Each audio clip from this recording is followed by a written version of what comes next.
നമ്മൾ ആ സ്റ്റാച്ചു കണ്ടോ, അതാണ് കുറവൻകുർത്തി സ്റ്റാച്ചു എന്ന് പറഞ്ഞത്. അതിന്റെ ബാക്കിലാണ് കമ്പം എന്ന് പറഞ്ഞ സ്ഥലം വരുന്നത്. അറിയാം, നമുക്ക് കേരളത്തിലേക്ക് വരുന്ന ഒരു പച്ചക്കറിയും കയറി വരുന്നത് അവിടെ നിന്നാണ്. അതിന്റെ ബാക്കി കാണുന്ന മലയാണ് മേഘമല എന്ന് പറയും. നമ്മൾ അരിക്കൊമ്പനെയൊക്കെ അറിയാം, അരിക്കൊമ്പന്റെ വാർത്തയൊക്കെ നിങ്ങൾ കേട്ടിട്ടുണ്ടോ? അരിക്കൊമ്പനെ ചിന്നക്കനാലിൽ നിന്ന് വിളിച്ച് അവിടെയാണ് കൊണ്ടുപോയിട്ട്, അവിടെ നിന്നാണ് പിന്നെ തമിഴ്നാട് ഫോറസ്റ്റുകാർ കർണാടകയിലേക്ക് കൊണ്ടുപോകുന്നത്.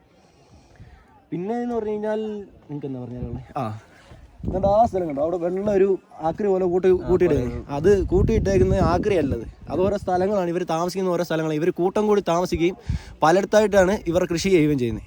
അത് എന്ന് പറഞ്ഞു കഴിഞ്ഞാൽ പന്നൈപ്പുറം എന്ന് പറഞ്ഞാൽ ഇളയരാജ ജനിച്ചു വളർന്ന നാടാണ്. ആ കാണുന്ന വെള്ളം ഇത് കേട്ടോ. നിങ്ങൾ ഫോട്ടോ ഏതാ? ഇതെല്ലാം ഓരോ സ്ഥലങ്ങളാണ്. ഇവർ ഒരുമിച്ചാണ് താമസിക്കുന്നത്. ഇവർ ചേരിയായിട്ട് താമസിക്കുകയും പലയിടങ്ങളിൽ അവരുടെ കൃഷിയായിരിക്കും. ചിലപ്പോൾ അവിടെ കാണുന്നവരുടെ പകുതി പേരുടെ കൃഷിയായിരിക്കും ഇത്. അവരിങ്ങനെ പലയിടത്തായിട്ട് കൃഷി ചെയ്യും. മനസ്സിലായി?